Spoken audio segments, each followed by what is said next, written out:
All right, what's up, guys? It looks like we're not streaming to LinkedIn, but you know what? I'm gonna be okay with that. I think we're all right. Better to get this done and make it happen for real. What's up, everybody? Welcome to MechaCon, and welcome to the Back to Black panel. We're going to be talking about accuracy and acceptance, and I got a really cool rundown of creators here to talk with about exactly that topic. I'm going to start right next to me, Roye Okupe. What's up, buddy? How you doing, man? Troy, it's been a while. It has been a while. I haven't seen you since you came to the Diamond office. I kind of feel it might have been maybe more recent than that. Yeah, Uh, we also have Chuck Collins of the Bouncer. you on mute, Chuck. Okay, what's up, man? How's it going, Chuck? I'm good, man. How y'all feeling? Good, good, good. We also have Kofi Brown. What's up, Kofi? Hey, how's it going? Yeah, cool, cool. Looking fabulous as always. I like it. And Jamar Nicholas. What's up, Jamar? How you doing, man? What's going on? Happy Saturday. Happy Saturday. Happy Saturday. JM Hunter. What's up, buddy? How you doing, man? Hey, thanks for having me, and glad to be here. All right, cool, cool. So let's just kick things off. This past weekend, there was a DC Fandom event, the second DC Fandom event, right? And they actually really leaned into the concept of representation within their DC universe, right? That's like their new guiding light moving forward. Some would say that it probably should have been their guiding light for a while, but you know what? We're here now. We're going to make it happen. And one of the things that came up during that conversation is I saw a Ken Lashley quote where he said that he feels like we're at a point now where we're not in the, for lack of a better term, ugly phase of companies trying to do representation. But now we're getting to the point where they are hiring creators of color. They are hiring specifically hiring voices to provide some credibility to these characters. And I wanted to know, just starting off, how do you guys feel in general about the importance of credibility when it comes to representation? And I'll just go around. We'll just go in order. Roye, you want to go first? You've got a lot of experience here. Yeah, I mean, this is, I guess, it's been a hot topic for a while, diversity, representation. Mm-hmm. To me, it's always been a no-brainer, bringing authenticity to all that. And rather than just making it a buzzword like, oh, diversity, and let's see what we can do corporate-wise, to me, diversity and representation, authenticity should also be attached to that, right? Mm-hmm. So depending on what we're doing, whether it's, characters of color, sexuality, or whatever the case may be, authenticity has always been something to me that's very important. Like, it shouldn't just be about the buzzword, but the creators that are actually creating these diverse projects, how connected are they to the actual source material or to the topic, that's being focused on. So for me, especially for someone that was born and raised in Lagos, Nigeria, you see a lot of, with Black Panther now, there's this whole new wave of characters and storylines as it pertains to African history, culture, and mythology. And that's really great. Like, I want to see more of that, but I also want to see people like us getting the opportunity to not only create, but direct, produce, executive produce, and not just, have the characters be the ones that where the diversity ends, but the people that are actually making the decisions and controlling what happens to these characters. We need to see more representation and authenticity from that point of view as well. Yeah, so I'm actually glad you mentioned mythology, because that's a big point with me, like making sure these things get passed down. Yeah. JM, I saw you raise your hand for a second there. Did you have something to say? Hold on a second. Can I jump in, Troy? There's people backstage. That's what I was going to say. Oh, we got some comments on the backstage side. Oh, no, you have more. You have more guests. More guests. Oh, we have more. Hold on. Whoa. We lost Newton. Hold on. Nick and Newton. There you go. I forgot Nick. That's not your brother. I got to be honest. I thought you guys were at 2:00. I'm sorry. My bad. No worries, man. Thanks for having me on. Everybody there? Okay. So okay, real quick. We got Newton here, who's behind Crescent City Monsters. What's up, Newton? Hey, what's up, man? How's it going? And we got Nick Allen doing some weird Smurf impression. What is this filter you got going on here, Nick? Yo, I never use this Arctic blue you got going, and I think apparently it's blue. Do you got a cover on it? It looks like you have a cover on it. Right. on the camera? I took it off. Maybe it's been on there so long. It just Burned might blue. Yeah. So I'm just gonna look like a Smurf this whole There podcast. might be some glue there. That's okay. There you go. And get your OnlyFans filter off of here, Nick. Come on, what's wrong with you? So, needless to say, I'm way too comfortable, and I know Nick way too well. We work on a comic book called Fight of the Century, Nick, and thanks for joining us. I appreciate it. So we were actually on the topic of accuracy acceptance, which of course is the theme of this entire panel, and I just asked Roye about just how. If we have advanced in that and how important that is, and we were going around the table. So Chuck, you want to go next? You want to chime in here? You've been doing this, you've been representing for a long time. Like I've seen your web series online with the Bouncer for years. Like this is clearly something that's important to you, and we're seeing an array of personalities here. So I definitely want to get your opinion on this. Well, just to piggyback on what Roye was talking about, like diversity has become such a, what was the word that you use? It's become such a buzzword. Yes, like a buzzword. Buzzword, yeah. And it seems to me like it's one thing to see it in the artwork. It's another thing to have it behind the scenes. Yeah. Mm-hmm. I mean, okay, I'm coming from a point of being an independent, trying to go to a publisher or maybe to a studio or like Netflix or Hulu or something, and then you're like, hey, I have this project that I've been working on for years. It has its own fan base, it has its own everything. And it's like, well, we just don't get it because you don't have anybody behind the scenes that actually know this stuff. Right, yeah. So to me, and it's like, I love how the mainstream is doing it. I for the past, like, I guess you would say 10 years, I used to talk a lot of crap about the big two, but I've kind of calmed down in my older years. Companies and corporations going to do what they do. So to me, it's like it's the same. It's capitalism altogether. Yep. What are you going to all do? together, right? Yeah. So the one thing that became the major focus when I was doing Bounce was trying to tell a story that everybody. It's not just about the readers that you're seeing that happen to just look like you, but everyone can come in and read this story.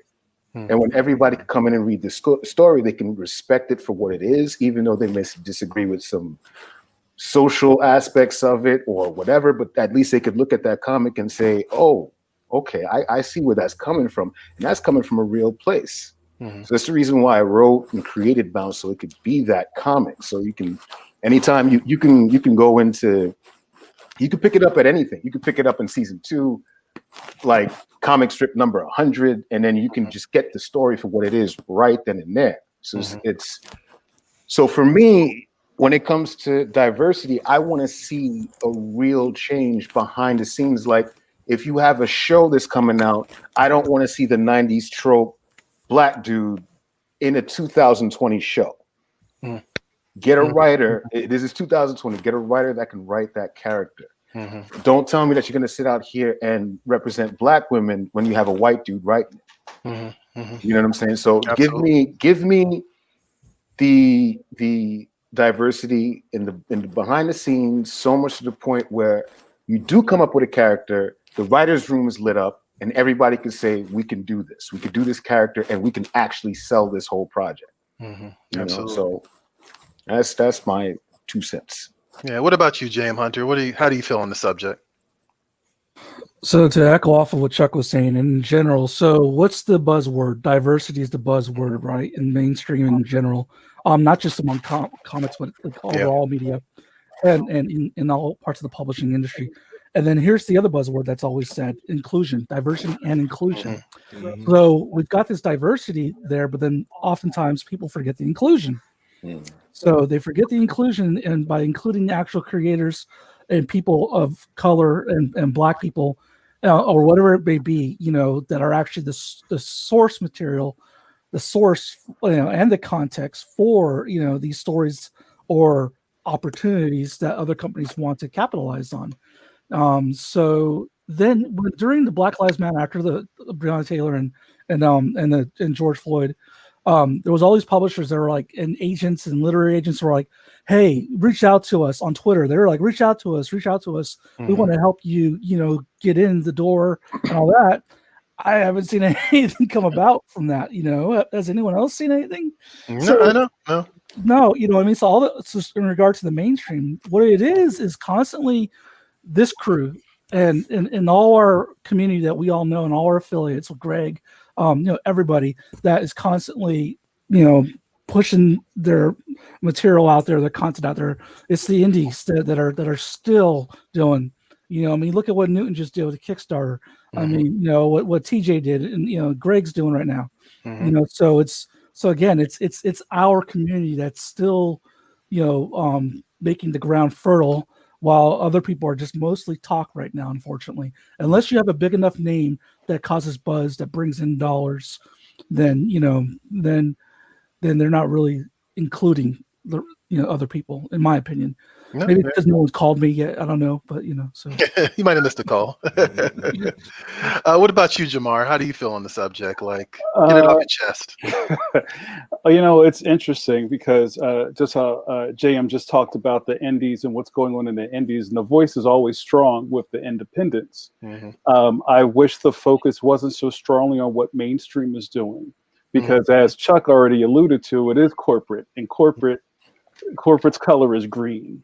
Yeah. Right. Yeah. If we can start to slowly change the fans' mindset of looking for the next Black Thor or the next Black, something that already exists, and not look from outside of that, I think this is just going to keep perpetrating itself.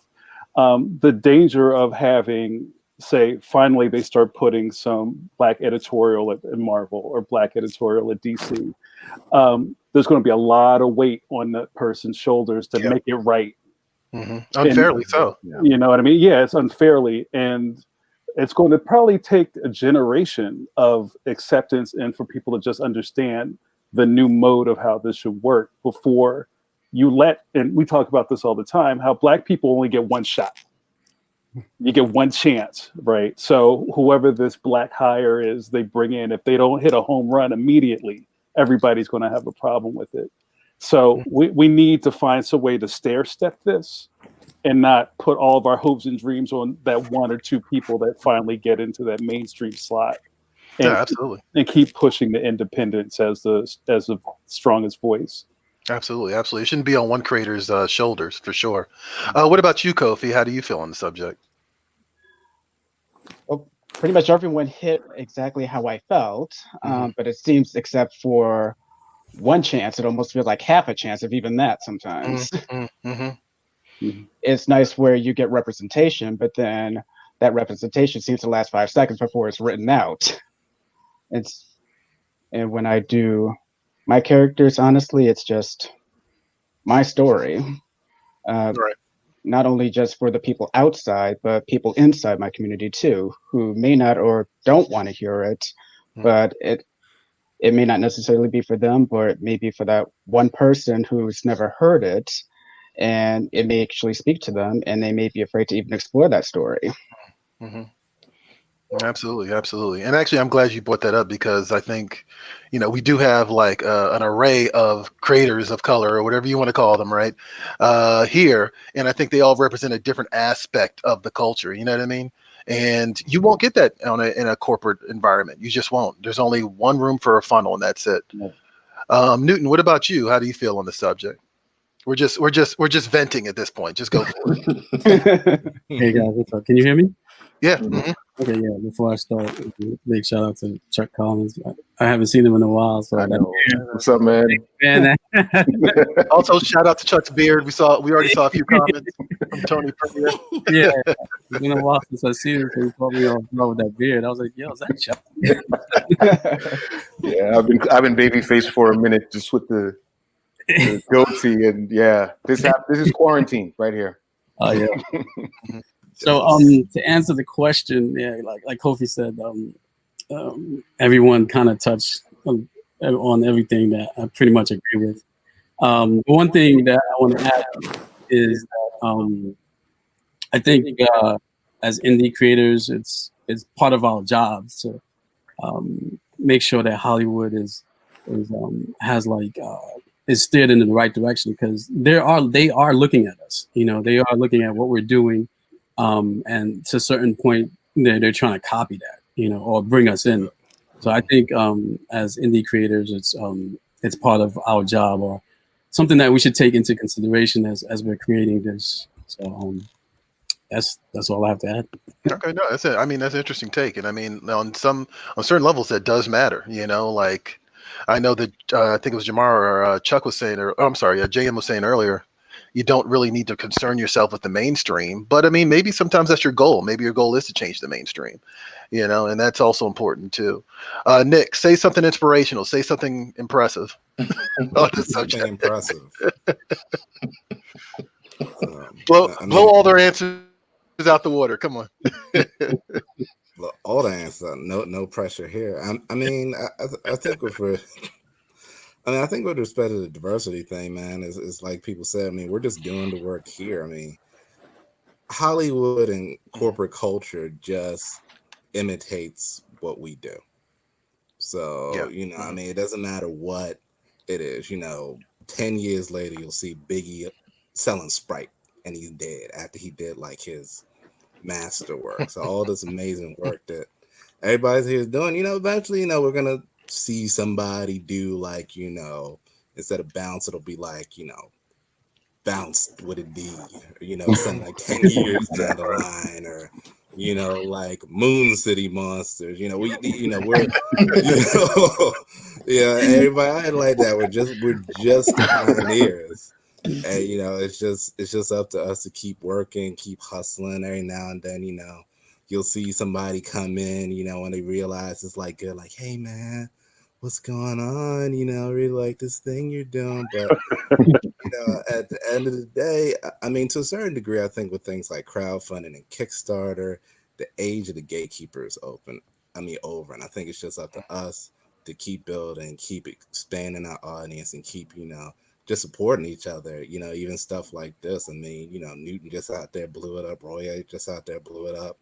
I'm waiting for like the other like 4 gentlemen to like launch their Kickstarter so I can throw some money their way.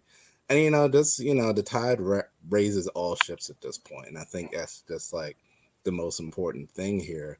And we are our own audience. And now with social media and things like that, I think the sky's is the limit for us. I mean, Hollywood, sure, they not going to say to us, but eventually they're going to have to just give us better deals.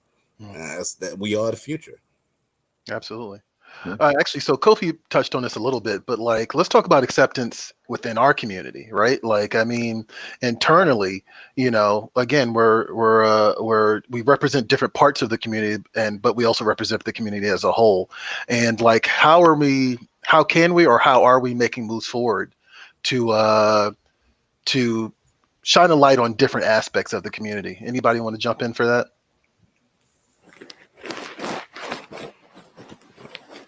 Oh, look, we got a UK viewer. Let's see. I think Got somebody from the UK. Oh, there we go. Oh, hey. I think, yeah. I mean, it's the same way that I'm looking at what's going on in the entire country right now with civil rights 2.0, and just like everything that's happening. The only way we're going to be able to do this is to really support each other. There are certain things to call out that are plaguing our own community when it comes to just difference of opinion, when it comes to homophobia, transphobia, and everything else. Sorry, a fly got in my room. and it comes to all that other stuff. I mean, we ain't gonna get there unless we get there together. So I mean, it becomes one of those things where I think within our own community, if we're gonna, especially when it comes to like indie or comics or animation and everything else, we really have to have a grasp on how we communicate with each other. When it comes to, and that's just one aspect of it. Also, like when it comes to just our being comrades in arms, what we do. Like I met Newton just on the simple fact, I was like, yo, that dude's name sounds Haitian. What's up, dude? That your comic is dope. And then that was it. Same thing with Greg. Same thing with a whole bunch of people that I know. Jamar, I've known Jamar since God knows how long. And it's the same way. So his stuff at the con, like, you do comic strips with Black people. It's, but just recognizing that and then just pushing each other along. I mean, I think a lot of us are out here clout chasing instead of actually chasing it together. Like that's what it really comes down to for me. I spend a lot of energy creating stuff. So I think that same energy should be put into building these relationships and friendships with people so we can propel ourselves forward. Even when it comes to the media, even when it comes to, bloggers or podcast people or whatever, I'll go on anybody's podcast. I don't care. Unless you're like a really bad person. Like I'm not, I'll go on anybody's podcast and just promote myself and everybody else that I know when it comes down to it. I'll anybody with a blog, that's representing the community, I'll do an interview for whatever. Doesn't matter to me. But I think when it comes down to it, we really have to, look at these things, from the perspective of we're all coming up doing this together. Like I remember meeting almost everybody here at a con when we literally we printed like our first comic.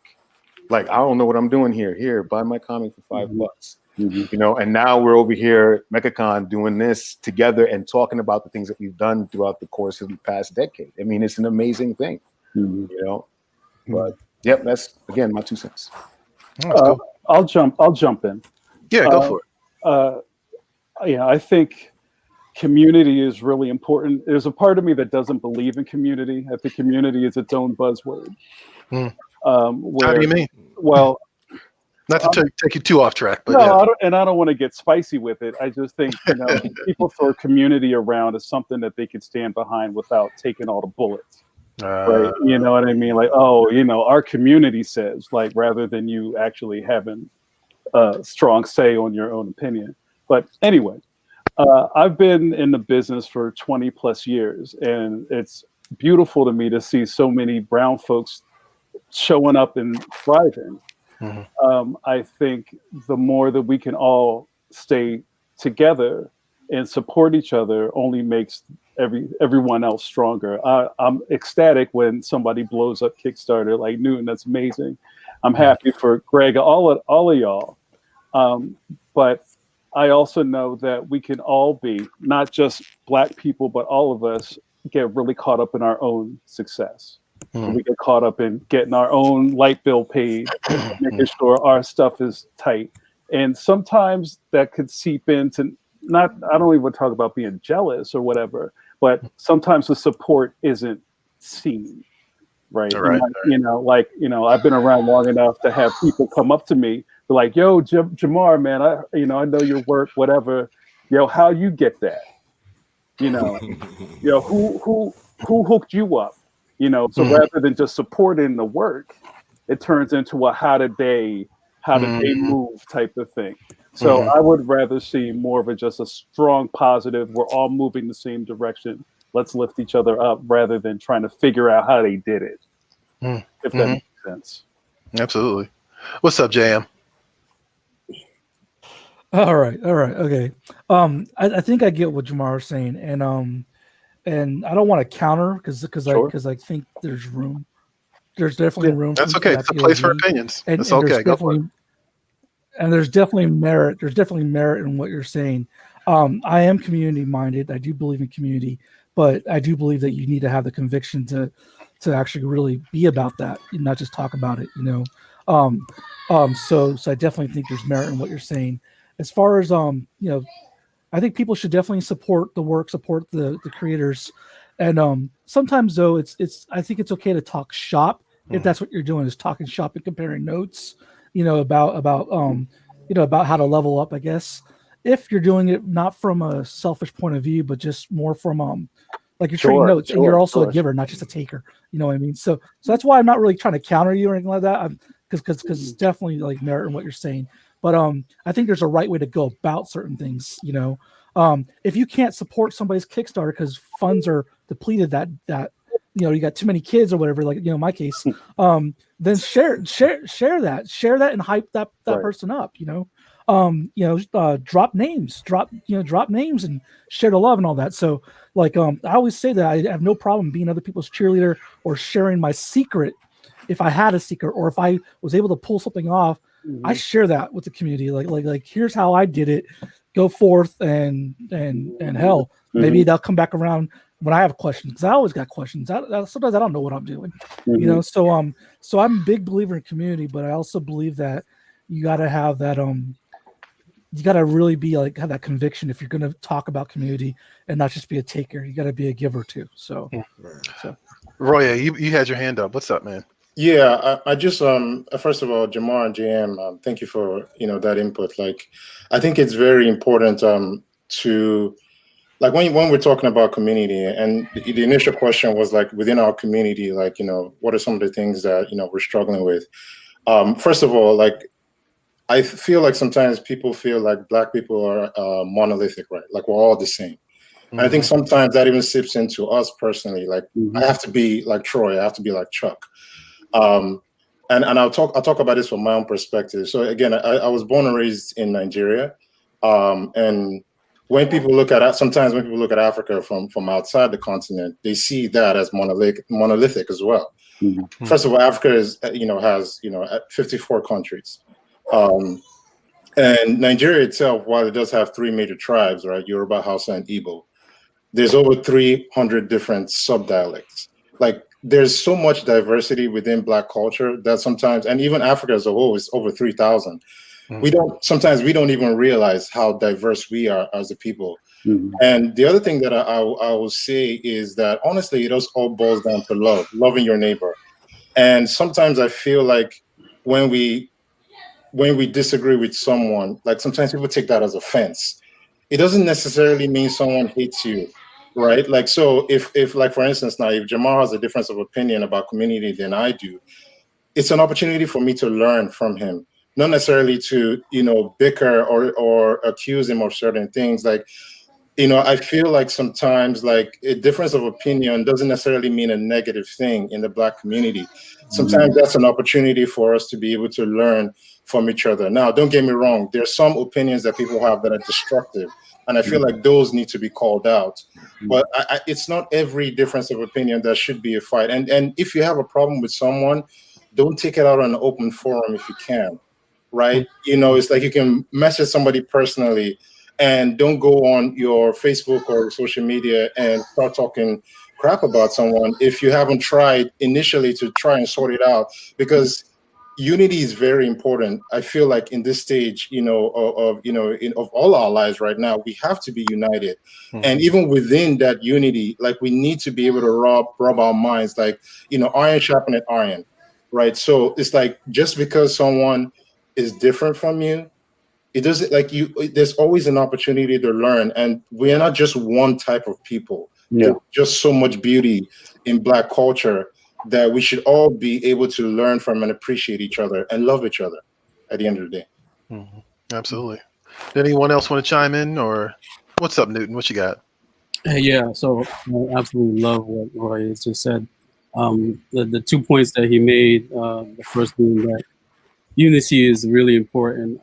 The way you conduct yourself, if you have a problem with somebody, you don't air it out. You talk to them directly, man to man, or woman to woman, or woman to man, or whatever it may be. So I strongly agree with that. And if we take that approach, this community that we have will be so much stronger.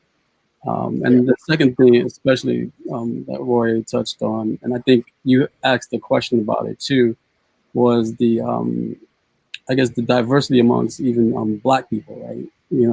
So we have so much diversity that it's really incredible. Not even just between countries, Roye is Nigerian and I'm Haitian. We have African Americans here. Even within the states themselves, because like my story, Crescent City Monster, takes place in New Orleans, but I'm not from New Orleans. I don't really know that culture, so I have to actually go consult somebody with that culture. So within even our community, within states, even little pockets, there's so much stories that you can kind of grab just based on the culture. that the possibilities are almost endless. So I think we have a deep pool that we could just kind of draw from. Mm-hmm. I think, you know, the sky's the limit with that. Absolutely.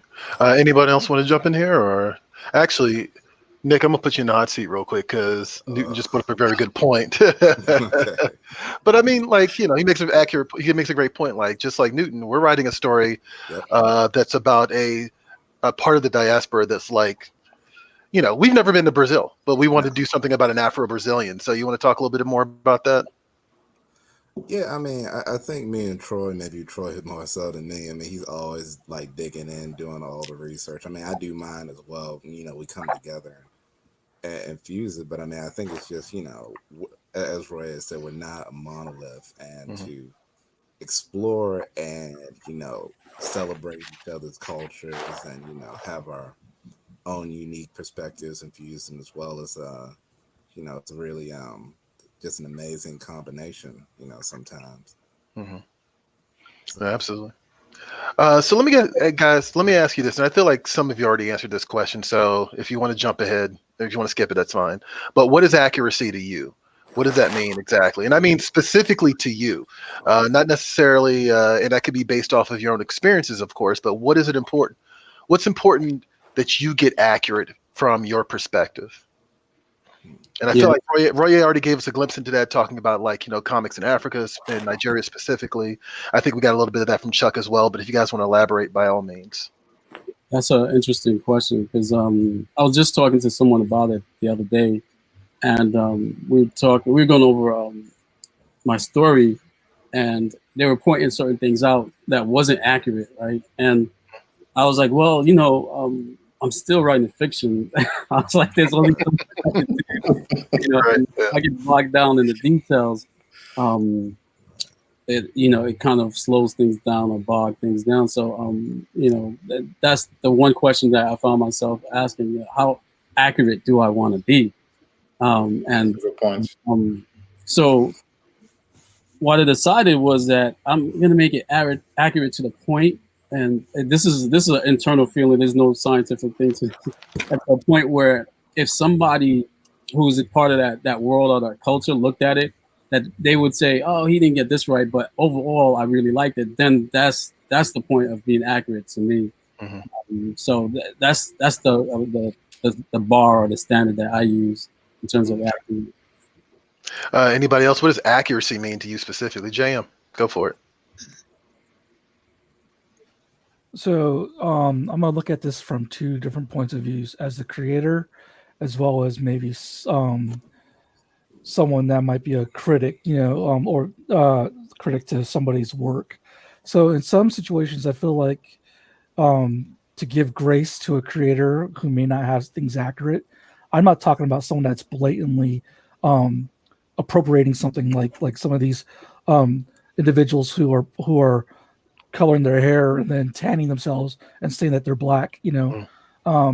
In academia, I'm talking about like for example, I'm working on a project right now. I'm not trying to plug that wants to combine Harlem Renaissance figures as well as like you know, African textiles and things of that nature. So I've been Amazoning and trying to get all these different references because I want to be authentic and accurate, because I don't want somebody that is from Nigeria coming and saying, "Yo, you just butchered our stuff," and everything like that, and you got it completely wrong. But I'm the mixed brother here, right? So I won't do that, JM. Okay. But I like to know that I could also go to someone like, you know, like you, my friend, and be like, "Hey, do I have this right, or am I just completely messed up?" You know, so I don't want to take space from someone else either. That's their story to tell. But I also want to be able to create and tell my story. So there's going to be areas where there's room for improvement, you know, but I want to be authentic. Now, sometimes as a creator, though, sometimes you get stuck just constantly you never move forward because you're constantly trying to make it sure everything's too perfect. And sometimes you just got to pull the trigger. And that's where I tend to have issues. And so that's why you don't see stuff coming from me till a long time. So it's not a matter of if, it's a matter of when for me, you know what I mean? But so I think try not to appropriate, but also try to give yourself grace and ask for grace if you get something wrong, and be willing to use it as a learning opportunity and maybe build a bridge with somebody or that is in the know is what I would goes back to that community thing, the right method of community. So Awesome, awesome. Anyone else want to jump in there? And yeah, what's up, Nick? Yeah, I'll jump in. I mean, I think there's always the issue of like accuracy versus artistic liberty, right? Like accuracy is, when you get something correct, at least to a truth that you're comfortable with. I mean, it's not necessarily going to be a universal truth all the time. Because, you could talk to two people from two cultures and, like, cheesesteaks, like, you could say, Gino's got the best cheesesteak. Somebody else would be like, no, it's like that's got the best cheesesteak. Yeah, I'm a Philly cat. I got opinions. I think there's always like some level of detail that that you gotta say that's gotta be correct, that's gotta be in there just to have that like shared intimate moment. I mean, in our case, like with our readers, but at the same time, it's not. You still have to have like that room where you get to, do something maybe a little bit different, because there's not always an answer. It's like, I mean, sometimes it's a rabbit hole, like Jam's doing the story saying in the Renaissance period, and it might be something that there's no Googleable answer. There's no like history to it. And then all of a sudden somebody be like, well, my great grandfather was there. Well, he ain't in this book. So I think you got to be able to do some research, learn from people, talk to people, especially along the way. I mean, I know Troy and our story has evolved in terms of how we looked at it, how we marketed just from the people that we've interacted with for shows. And then, it's like, if there was something I wanted to learn, sometimes I can find it in the book. Sometimes I can find it from a person. I mean, people like, they can be amazing resources. I mean, they can also, kind of tear things apart sometimes, but, sometimes you can listen and find out that, that there's something there sometimes. Absolutely. Actually, it's funny enough. Sorry, go ahead, Chuck. Go ahead. Oh, no, I'm sorry. I just was going to say one quick thing. Is as far as like being accurate, I think for me, it's been a bit of a challenge, especially between last year and this year, because a lot of the stuff I do with Bounce is current events. And it feels like every time, and especially writing something that has to do with comedy, I could think about the most outrageous shit ever and be like, oh yeah, that's funny. And then I turn on the news and then Trump beats me to it.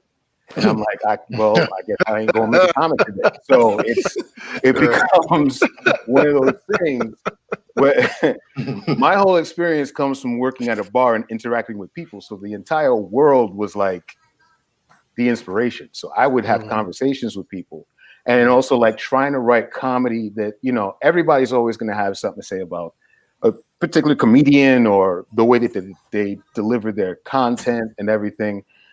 And I was like, let me try to make something that had the same in-your-face comedy, but didn't go after you like that as a person. Like, you got dragged because you were an asshole that day. It wasn't because you came from a particular community. It wasn't because you came from, anywhere else. It's because you were an asshole today. And I'm gonna tell you about yourself.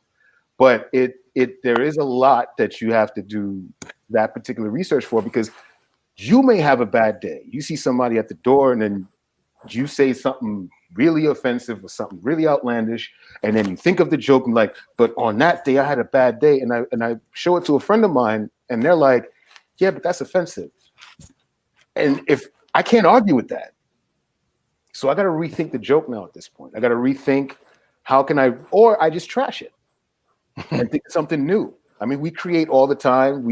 It's not like this is the last thing. It's the end of the world. I can't create something else. So, it is what it is. So I feel like that accuracy sometimes, when you are caught up in the realm of like writing comedy, or you're writing things, for people to laugh at, you have to always keep that in the back of your mind. And like I said, it's not always going to land properly or whatever, but you got just do the best to like keep that as you're, in the back there, Yeah, I don't want to drag this too much, but I wanted to say real quick that, there's something that, Chuck said about comedy, and I think it's for everything, right, as it pertains to accuracy. Like, if someone is always going to complain about something, no matter how much research you do, No matter how many consultants you know, like even like I like creating comics based on, you know, Nigerian history, culture, and mythology. I've, you know, people have called me and said, oh, you know, well, where is this from? Or like, this isn't accurate. So somebody's always going to say something. I think for me, what's inexcusable is being lazy. When I say that, I mean, like if for instance, if you're doing you know, a show or a TV, a movie or a comic book, and it's supposed to take place in Nigeria, and you have somebody that's, or, you know, the Yoruba culture, and you give him an Igbo name, just because you just Googled what are the most popular Nigerian names, and you just picked the first one you saw, and didn't bother to check, okay, is this actually the name for a Yoruba person? Like, and you give him like, so to me, that's where, you know, that's not accurate at all. That's just laziness. Like it has nothing to do with, oh, you having creative license, unless it's part of your story that, oh, here's this Nigerian man who just happened to be named Igbo because of this and this and this and this and this. So me, that's where it's like, I think, you know, people should call you out. It's like, if you're just blatantly just lazy or you don't care, which a lot of times we've seen in the past in Hollywood, where it's just like, let's just give this guy a generic name, you know, from, you know, he's from Africa. Well, where in Africa is he from? Right. To me, that no, I'm serious. So that's just, it's just laziness. So there's no excuse for that. But at the other end, like there's some people always complain no matter what you do. I think people can see when you've made an effort, and this is what Newton was talking about. Like if someone comes and says, well, yeah, I didn't get this and this, but overall this was great, and people can see when you actually put that effort to you know, to be accurate and consult with people of the community that you're trying to represent. Yeah, absolutely. Anybody else want to chime in before we move on? Being accurate and truthful can sometimes be harsh and disturbing to people. Yeah, absolutely. And that can scare the living daylights when you're telling your story. But as a creator, you have to get that truth out. And yes, like you said, there'll always be that one or two people who always have something to complain about. But at the end of the day, one or two versus millions who actually got the message was always worth it. Well said. Absolutely. I definitely remember Nick and I got a review for Fight of the Century where one guy was complaining. Our main character's name is Rex Ponga, and it's a totally made up name. Like, and that was deliberately that was deliberate because we wanted something kind of cartoony and something kind of like just cool, fun, cool guy name. And this one of the reviews said Rex is a dog's name and Ponga's not Brazilian. And I'm like, I was like, yeah, but neither is Fred Flintstone isn't American either. So I mean, like, what do you want? I'm pretty sure that guy thought we were like some white guys, right? Yeah. Black character. Oh yeah, I'm sure he the did. Character a dog. You're right. And it's like, it's actually Rex also means king in Latin, so you know you gotta. That's true. Yeah. There you go. Exactly. Yeah. The names are important, aren't they? Like when you're talking to other people who are interested in creating, because I know we have people who are working now doing fantasy and they're new to the genre that they're working in. When you're world building and character building, I mean, I think names are important. Can be important. They can be an asset to your work, you know, with the authenticity, especially how Roye was explaining. And I think that's an opportunity that you have there. So not everyone can be like Stan Lee and just Peter Parker and just double up the letters and everything. Right, yeah. Like you know, so yeah, like put some effort into it, put some thought into it. You know? So. Absolutely. So I want to go around. We got like 7 minutes left here. I want to go around and I want to hear from you guys who you think, and then after that we'll do your own shout outs. But who do you think is actually doing a great job right now in terms of accuracy and acceptance, both at the same time? Like, and it could be in any format. It can be in television, it could be in movies, it can be in comic books, it could be somebody in this panel, wherever you want to go with this. I'll start off actually, since while you guys think about it, why not? I am a big fan of Michaela Cole right now. And I have, and that's starting from Chewing Gum, which was absolutely absurd. And then she totally did a swerve with her new show, I May Destroy You. And I have been absolutely floored by how honest and how brutal that show is. And it's telling a side of people's realities that you don't see on television. And I don't think that's just because it's on HBO or I think it's on Channel 4 in the UK. But I think it's just because that's where she had to tell that story. And so I greatly appreciate that and didn't expect to be that moved by I May Destroy You. So that's just my That's mine. What else we got? Roye. Oh, sorry. Who was that? Was that you, Nick? Oh, that was me. Okay, go for it, Chuck. Yeah, go for it. Sorry. No, I was going to say I absolutely agree with you when it comes to I may destroy you. Mm-hmm. It's I was obsessed, like, and I was mad that I watched it when it first premiered, and I couldn't just binge it. Oh yeah. So I had to watch it week after week because it was just so good, and I was so mad at the end of every episode. I would say to me would be that one show, and also it's canceled now, but High Fidelity, the newer one that they made. Right, yeah. Because it captured such a crazy aspect of New York City visually that reminded me of every bar that I used to work at. It reminded me of the nightlife that New York had, especially being a person of color, working in that business. And there was so many like nuances to it in the storytelling and the way that they went about doing things that was really good. And I would say that was a decent amount of research, though I do disagree with the fact on High Fidelity that there's actual record stores that do exist. Most of them are closed. There's probably none of those record stores in the city anymore. But okay, not in New York. Okay. Yeah, in New York. Like they're like, I think if you find one, it's like you found gold at the end of the rainbow. It's like it's not around, but those are the ones for me. Cool. Who else wants to jump in here? Any recommendations? Because that's definitely what we're doing right now. I think Chuck would appreciate this one. Ghost of Tsushima. It's a video game on PlayStation 4, and just the whole representation of samurai and their culture. It's just like it's such a beautiful game, and just the accuracy in terms of the outfits, the locations, just everything about that game is just so beautiful and just so detailed. But I also want to give a shout out to my buddy Greg and what he's doing with Isnana, heavily into African mythology. Greg always does a great job with his comics, even though I can't stand him if he's watching. But he always does a great job. I just want to give a shout out to him, and he's Kickstarter live now. So if you're watching this, make sure you check it out. Absolutely. Who else? I wanted to throw something out there. Yeah, go for it, Newton. What you got? I'm going to be kind of cheating because this is I always throw this TV series out. It's The Wire, my all-time favorite show. So in terms of just being like one of like the most realist things that I've ever watched, I think that's the top right there. So that's the one TV show I have to watch it. in terms of authenticity. Nick's from Baltimore, and I found out the hard way that people from Baltimore do not watch The Wire. So No, everybody from Baltimore watches The Wire. I'm like the only person. People always like, "You don't watch The Wire, man?" Like, yeah. I've heard it multiple times, so I don't think you're alone. But for me, I'm sure there's like accurate, and his example, I'm sure there's accuracy in The Wire, but at the same time, it's like a hardcore crime show. Like the issue is like New York City, right? It's like you can have a show like Law and Order. People like, oh well, New York City has crime. It's crime, but there's obviously Central Park and the Macy Thanksgiving parade. It's like The Wire brand Baltimore, and it's like I tell people I'm from Baltimore, they're like, whoa. Right.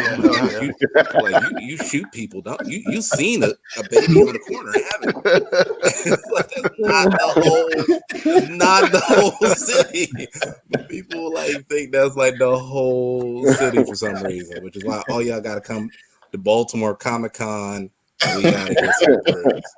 And I definitely gotta recommend Newton, Roye, and Chuck, because I know their work personally. The other three, I got y'all books I still got to read, but I'm sure they're dope and accurate. As far as TV, I haven't watched much of anything except Lovecraft Country and Downton Abbey. With Downton's actually I like a lot, like as historical. Those are two extremes, okay. I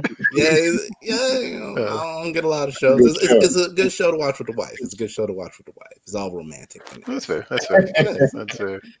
Any more shout outs before we skip to our own shout outs? What's up, Jamar? What you got? I'll do a couple. More on the comic thing. I'm a big fan of Ben Passmore, who was probably most famous for his Nib cartoons and also for Your Black Friend, which was a really incredible book. And I love he's got a really fresh voice coming from POC space that probably a lot of people aren't familiar with. Also his work with Clayton Ezra Daniels, like Bottom Feeder, is amazing. And also I want to give a shout out to Keith Knight. He took mine. Well, you know, well, here, you know what? Let's kick it over to Jam real quick. Jam, why did you want to talk about? No, great minds think alike. No, did I take your pick? My fault. Yeah. So I was going to pick Greg for his non-underwear spider. My little brother Greg. I've known him since he was 20s and skinny before he got all the muscles. And then Keith Knight. Keith Knight is brilliant, and like Woke on Hulu. Check that out. It's great, especially because my interest as a creator is also into editorial cartooning and things of that nature. You know what I mean? Like I kind of work in other genres, but also you know, I would say everyone on this panel and in our community, I always learn something new. I'm always introduced to more authenticity, and it helps keep me in check, and it also keeps me inspired. So I just love being on these panels, like with all you guys. And then I also say Lovecraft Country, but I'll tell you why. Because Lovecraft Country showing, it's almost like white people don't realize, or they go, I never knew that happened. You know, it's like, yeah, this is stuff that is actually happened or still happening. And just to watch them, like watch them discover things, and just trying to, you know, in these times when we're constantly trying to educate people about our experience and trying to get them to have some empathy, you know. So then to watch and it's almost like, what, black people like sci-fi and horror? Yeah. You know. So, and then anything from John Jennings and Black Kirby as well. So John is one of my mentors. So and I think that's about it. I'm gonna keep rambling if y'all don't shut me up. So Kofi, you've been quiet on the subject. What do you have anything shout out real quick, like somebody that you think is crushing it?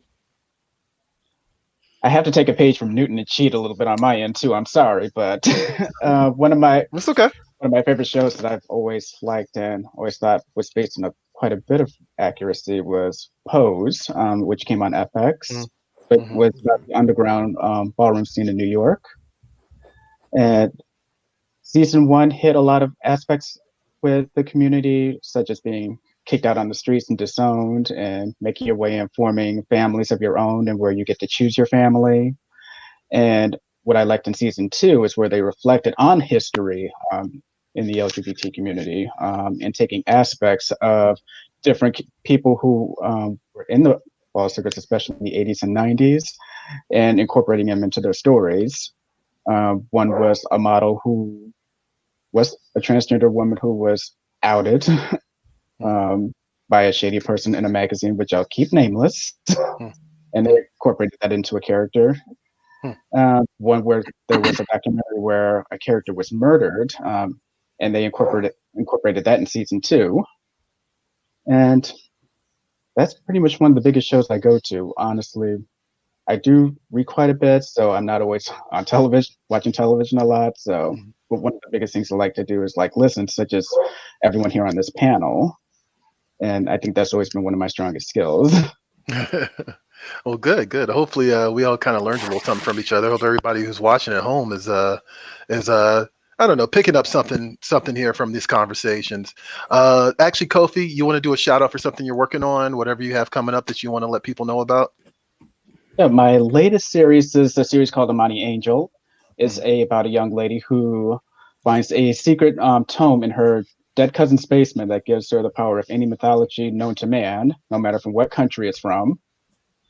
And the different characters who want to take it for their own personal use, it takes place in the heart of the hood, part of where I grew up. Not necessarily hood, more like a black neighborhood.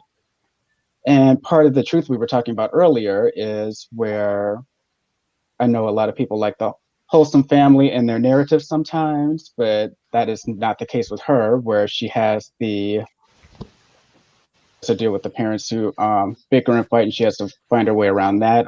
Also grieve the loss of her cousin and best friend. Okay, awesome.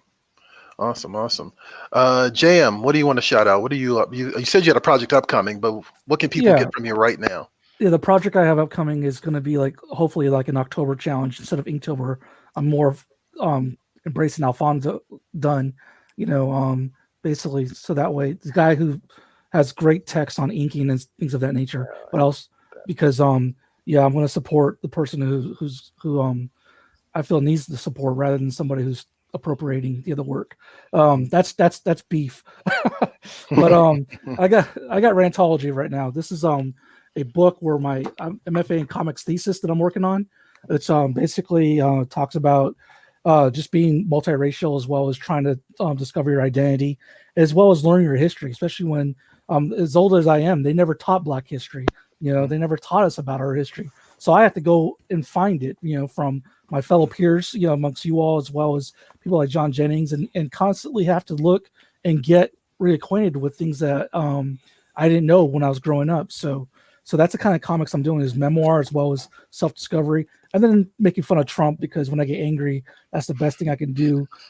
Is go draw a bad picture of him or something, so the power of art. Absolutely. Pretty much. Yeah. Art is my weapon. So there you go. It is a weapon. It most definitely is. Chuck, first of all, I want to apologize. I called your book The Bouncer, which is an awful movie that came out 2 years ago. But God, yeah, I remember. I'm so sorry for that. My bad. I actually saw it like 3 weeks ago, but can you shout out your own work instead and make up for my folly? So for the past, I want to say, I think this is the 6th year that I've been working on Bounce Comics. But I haven't done one in a while, but the newest project that I'm working on, actually, JM, is with John Jennings and Daniel Jose Older. I'm working on this graphic novel for him called Death's Day, where I'm not going to say anything. I'm just going to let it come out, and then y'all see it. I don't know at what point of the contract we're at, and I know I can say that, but I can't reveal what the whole thing's going to be about. But from what I'm reading, it's going to be pretty cool. Jennings is like playing Pokemon, collecting them all. Yes, everybody's working with him. All you are working with him. So I'm looking forward to it. It's insane. It's crazy. And I'll never forget how it was. It was like literally 2 years ago. He was like, "Yo, I'm getting ready to do this thing. You gonna be down?" And I was like, "Okay." And then literally like last year, right before everything went to shit with the pandemic, he was like, "Okay, we got it." And I was like, "Got what?" He was like, "We got the book." And I was like, "Oh, okay, let's do this." So yeah, that's basically where most of the concentration has been going throughout the course of since the summer. And yeah, it's so far it's been fun. So far it's been great. I just finished doing Bounce Volume 3, which is top shelf hits. It's got all my favorite bounces from like when I started all the way up until now. I'm planning on at some point, because I'm trying to take a page out of Newton, TJ, and Greg. We may do a Kickstarter. Don't know for what yet, but yeah, it's gonna happen at some point. No, now's the time. Yeah. Real quick, Roye, what can you give us a shout out? Let us know where we can find Unique Studios. Yeah, you can check out everything, Unique Studios, uniquestudios.com, YOUNEEK, then the word studios.com, and on all social media platforms at Unique Studios. Next month, I'll be releasing my 10th graphic novel, which is crazy to say, because yeah, it's making one is a hard enough journey. Yeah, so it's going to be on the 4th volume of the Malika series. We're going to close that out with a bang. So yeah, really just really proud to even get to this point, to be able to put together over 2,000 pages of comics in the span of 5 years. So it's going to be a celebration event on Kickstarter. So yeah, looking forward to that next month. All right, and Newton, what else? What do you got for us? Your Kickstarter is still going, isn't it, or did it close already? No, the Kickstarter closed. So I just want to thank the fans who backed it. We did really good. And I especially want to thank you guys, because I definitely didn't do it alone. When you run a Kickstarter, you realize like how many people are behind you. So it's always, I don't know, it's like an overwhelming feeling, really, a sense of community. Awesome. I want to thank everybody. But if you want to check out, Jamar, you want to tell us what's going on with BACK2BLACK? We had a virtual event that just passed, but what else you got coming up? I have some new news I can't talk about yet. Okay. But soon come. All right. And I'll give a quick shout out to my podcast, Pencil to Pencil, that I do with Mike Manley and Brett Blevins, Marvel Legends, every Wednesday and Saturday, 8 p.m. Okay. All right. Cool. And Nick, real quick, because my ears are yelling at me. What you got? Well, obviously, there's our project, Fight of the Century, that you can find at rexco-comics.com. We're working on getting ready for this 4th issue to wrap up this volume with a bang. I also got a historical fiction book that I'm working on based on the most probably popular female figure in Jamaica. Her name is Nanny of the Maroons. That's I'll stop it there. Otherwise, Crown is going to beat us next time she sees it. But go pick up all that stuff.